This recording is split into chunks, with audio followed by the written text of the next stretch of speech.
If you have a photo with an unwanted object in it, such as a power line, a stranger, or a stray dog, you can now remove it using various tools on your iPhone. The process is quick and easy, and the results are amazing. However, not all object removal tools are created equal, and the best results may depend on the specific image and app used. It's a good idea to try multiple apps to see which one works best for your particular photo. There are several apps that can be used to erase objects on an iPhone, including Touch Retouch, Photoshop Mix, Snapseed, and Adobe Photoshop Express.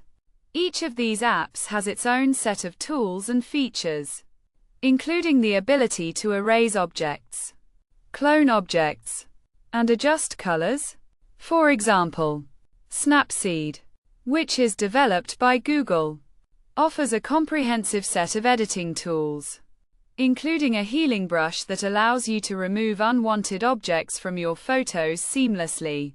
To use the object eraser in Snapseed, you'll need an iPhone running iOS 13 or later, as well as the Snapseed app, which is free to download from the App Store.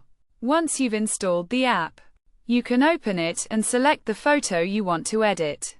From there, you can tap the Tools icon, find the Heal option, and tap and hold on the object you want to remove. The object eraser will automatically detect the object and start erasing it.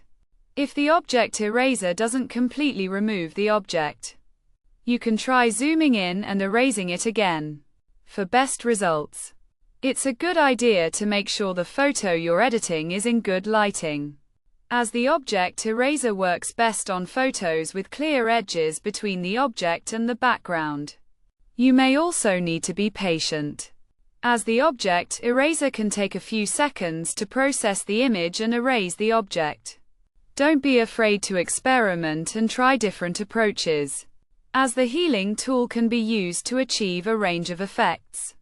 Overall, the object eraser is a powerful tool that can help you improve your photos, and it's easy to use and produces amazing results.